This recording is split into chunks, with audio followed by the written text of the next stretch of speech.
And now it's time for our program. And as Rick Rose in Film Creations has done in the past, we have another video introduction narrated by local marketing expert Matt Russell. Please direct your attention to the screen. Amanda Powers is no stranger to competitive sports. An NCAA All-American swimmer and former Chief Operating Officer of New Mexico United, Amanda was integral to the development of New Mexico's first statewide professional sports franchise. Amanda has a degree in international business from Sonoma State University and a project management certificate from the University of New Mexico. Amanda's economic feasibility and site study for a downtown Albuquerque soccer stadium helped entice local investors to invest $8 million in the United brand. And within 1 year, record-breaking crowds signaled that the United phenomenon was there to stay. Powers arrived in Tucson following a consultancy with several new and existing franchises in the USL, but her record of championing strategic business development efforts spans more than 15 years. Amanda is passionate about volunteerism and has mentored dozens of incarcerated teenage girls. She's married to a Los Alamos native, Malcolm, and they will be making a new home here in Tucson with their dogs, cats, and 2 goats. Let's have a warm Rotary welcome for Amanda Powers from FC Tucson.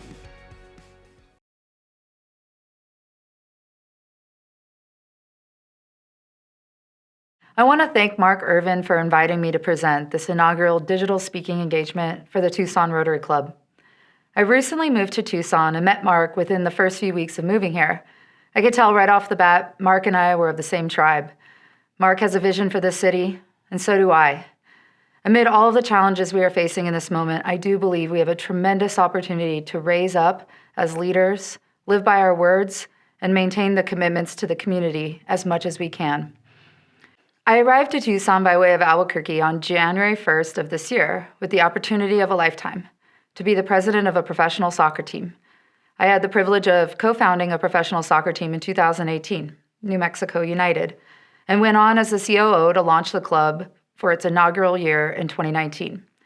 We worked tirelessly for 9 months to build a grassroots movement around a mission that not just soccer fans could understand, but all citizens. Day in, day out, we showed up for the public, hosting events, tabling every chance we could, and consistently supporting the youth in the hope that we could bring something that could awe and inspire for a lifetime.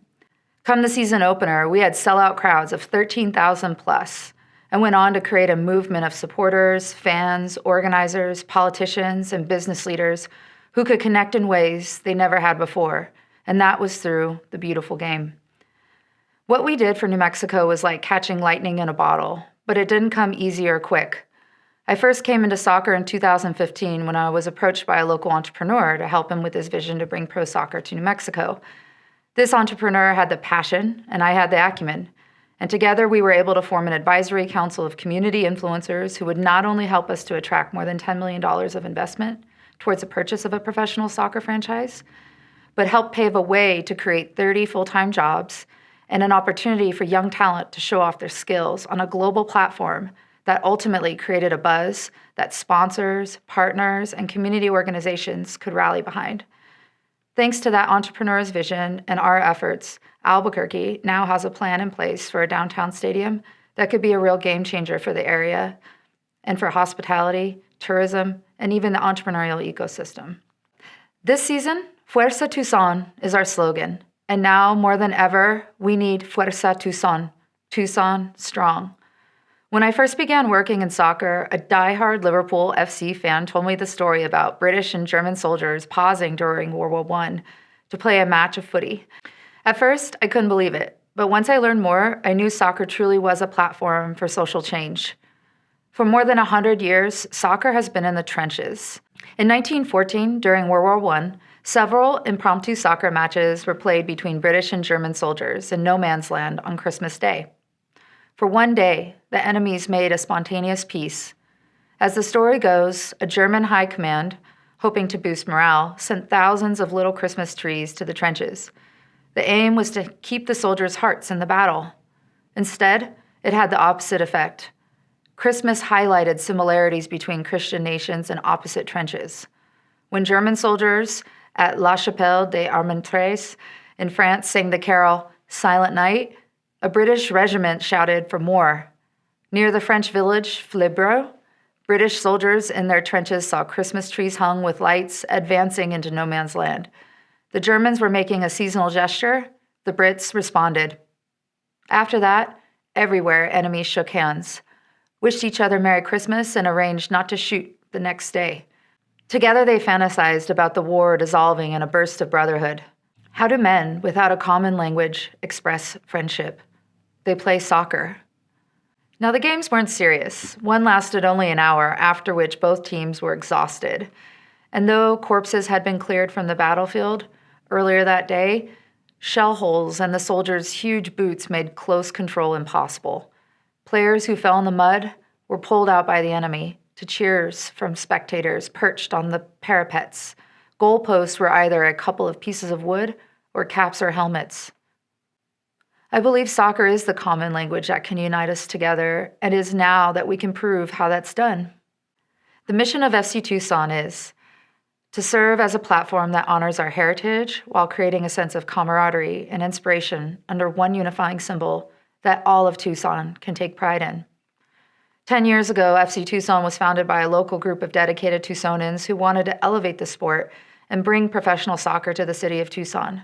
Since that time, FC Tucson has been responsible for helping to put Tucson on the national stage by hosting the annual MLS Preseason training events, as well as developing America's top players who have gone on to become U.S. men's national team and MLS members.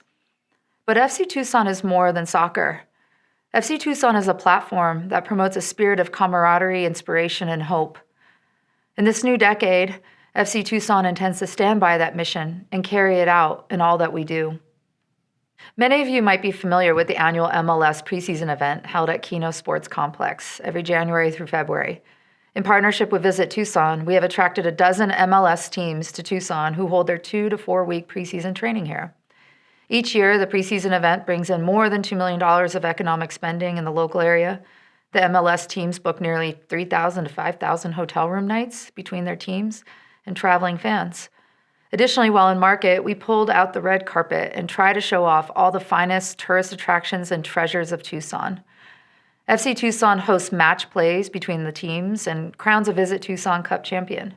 This is a tremendous opportunity for the youth to see their soccer heroes play and elevate their imagination to all new levels of possibility. For 8 years, FC Tucson was a semi-professional team that garnered a winning reputation. FC Tucson dominated the Premier Development League with more than 60 wins. In 2019, the team was promoted to the professional third division of soccer, USL League One. This created whole new opportunities for FC Tucson to serve as a true path to pro for the local youth teams. The three components of everything we do are players, the community, and entertainment. Our players are professional athletes that sign contracts and wear the FC Tucson club crest as a badge of honor. These players have a universal understanding of what soccer means to them and their community. We have 7 international players and welcome trialists from as far as Japan to Spain. Our players are carrying out the dreams of their childhood to play soccer professionally, and our hope is that a child in our audience makes that their dream too. We are building a community patchwork of partners that include sponsors like Chapman Automotive, Vantage West, Body Central, and the Playground. We're also dedicated to rallying for the youth, and not just soccer, but all the youth by working with Tucson Unified School Districts, Vail Soccer Club, and many, many more. We have a tremendous supporters group who create chants, make tifo art paintings for every match, bring the regalia and fandom that are the magic ingredients to making a soccer match so unique. Then there's the entertainment aspect. One could say that we're just putting a soccer game together, but we believe it's so much more. Each match will be curated from the moment you drive up to Keynote Sports Complex to the second you walk through the gates to post-match fireworks. We want every single person who attends an FC Tucson match to walk away saying, "I'll be back," or "Wow, I've never experienced anything like that before. I want more." Professional soccer at the USL League One and championship level are changing communities across the United States. I've seen this for myself in Albuquerque as well as other cities like Tulsa, Madison, Wisconsin, and El Paso, Texas. U.S. soccer is overseen by the United States Soccer Federation, and is responsible for the organizational structure and pathways to take young, developing talent at the recreation level and advance them to the highest levels of professional soccer, in the hope to form the best U.S. men's and women's national team. The U.S. women's national team is clearly in its own category of greatness, and that's in part because girls and women have been exposed to the sport since a young age, going back to the 1970s. However, the U.S. men's national team has struggled over the years in qualifying for top match play, including the 2020 FIFA World Cup. Right now, the U.S. is competing for a spot to qualify for the 2020 Olympics, whereas the women's team is already qualified. For the U.S. to compete at the top levels of soccer in the world, it's got to start with developing the youth and providing a path to professional play. I often say, if you say you're a patriotic American, then you need to care about FC Tucson. Soccer is no longer a sport on the fringes. It's everywhere, but we still have a ways to catch up with the rest of the world's competition. It's our goal at FC Tucson to extend our recruiting efforts to every corner and stretch of Southern Arizona to find the next young, talented player who deserves that path to professional play. We've been so excited and working so hard for these past 3 months to bring you a refreshed, winning team this season, only to be stopped in our tracks with the pandemic. While our season is currently on pause, we are not. As the inaugural president of FC Tucson and the second U.S. woman ever residing over a men's professional soccer team, I feel a sense of duty, honor, and pleasure to carry out the mission of FC Tucson. I left my friends, family, business, and community of 12 years behind in New Mexico for this city because I know what soccer can do for Tucson and believe we can build something big and bold here. And now, even with plans potentially delayed, we will not stop our commitment to building a community asset that it can transform the social fabric and economic climate of Tucson. Here's how we intend to do it. First of all, Tucson is an ideal city for sports, especially soccer. With all the year-round sunshine, the amazing University of Arizona Athletics Department, and the fandom that backs those teams, I have no doubt in my mind that we can draw tens of thousands of fans per match. One of the things that makes Tucson ideal for professional soccer is that this is already a sports town. With the University of Arizona, the women's soccer team, the Pima County Community College's tremendous men's soccer program, the Roadrunners, the Sugar Skulls, this is a true sports town. Now what's missing is a pro soccer team that the whole community can rally behind. Third, our facilities. The Keynote Sports Complex is a wonderful training facility, and quite frankly, it's world-class. We train 283 days of the year there and play before a grandstand that can host up to 4,000 fans. We believe that we can easily sell 4,000 tickets a game this year. The other thing that makes Tucson so special and right for pro sports is a vibrant downtown, arts, food, and music scene. When I walk around 4th Avenue, Congress Street, there's an energy. There's something special that's happening in Tucson, and we think that sports can really complement everything else that's happening downtown. Lastly, a few years from now, we intend to promote ourselves to the next level of pro soccer, the championship level.